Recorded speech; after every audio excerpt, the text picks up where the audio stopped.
Bueno, como acabamos de ver, las opciones que brindaban estas tres pantallas más que nada para ver lo que es el sistema angular o las mediciones angulares.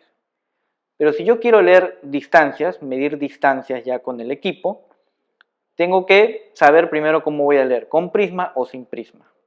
Entonces, si ustedes se dan cuenta, este botón de aquí, que lo acabo de pulsar, me va a poder permitir cambiar a prisma y sin prisma. ¿Cómo nos damos cuenta? Miren, ahorita arriba de la batería no hay nada indicado. Cuando no hay nada indicado arriba del indicador de carga batería, quiere decir que el equipo va a leer solo con prisma. Entonces, si yo quiero leer sin prisma, presiono este botón y va a aparecer un NP, que quiere decir no prisma.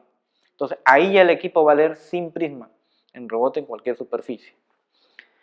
Y si presiono otra vez, sale un cuadradito, que quiere decir una diana refractante, porque también puede medir con las dianas refractantes. Y si lo presiono otra vez, regresa a medición con prisma, o sea, un cíclico. Entonces, ahí podemos cambiar y elegir si voy a leer con prisma o sin prisma. Voy a ponerlo a lectura sin prisma, NP, y ahora voy a leer una distancia. Para leer una distancia, por ejemplo, en foco, voy a leer sin prisma, la pared, y presiono el triangulito que ustedes ven acá. Presiono el triangulito, el equipo hace una lectura, me dice DI, distancia inclinada. Acaba de leer una distancia inclinada de 71 centímetros, 1 milímetro. Pero si yo quiero ver las otras resultados, que es la distancia horizontal y el desnivel, vuelvo a presionar el triangulito y me muestra la distancia horizontal, que es 69, lógicamente es un poco menor porque es la horizontal, ya la proyectada, y el desnivel 13 centímetros, quiere decir que está 13 centímetros con respecto al eje del lente. Correcto, y si quiero volver a leer, pues vuelvo a apretar medir, por ejemplo más abajo, ¿ven? Y me da los valores. Correcto, entonces yo puedo ahí ya empezar a leer distancias. Y si quiero regresar a la opción de ángulos, vuelvo a presionar ángulos y regreso a la opción angular.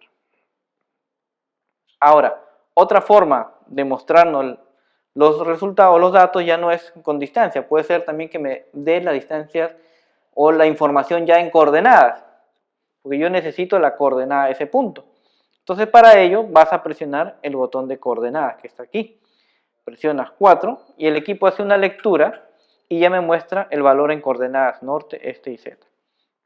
Pero esos valores de coordenadas que acaban de aparecer, tienes que tener presente que son el resultado de un cálculo que he hecho con la distancia y el ángulo, y aparte hay una coordenada de origen.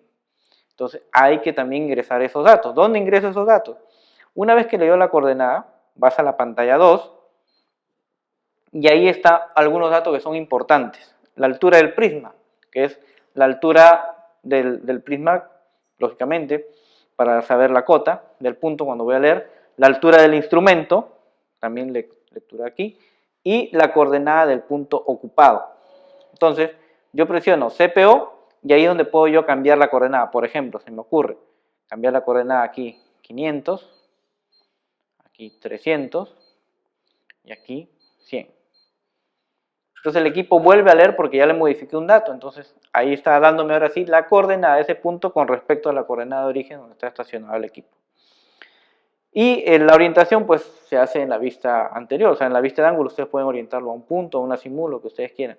Porque al final ya lo que me está mostrando son las coordenadas. Si quiero regresar a la parte angular, presiono ángulo y regreso a la parte angular. Cabe resaltar que esta información no se registra, solamente es visual. O sea, la pueden anotar. ¿Por qué? Porque esas funciones de registro lo vamos a ver ya más adelante.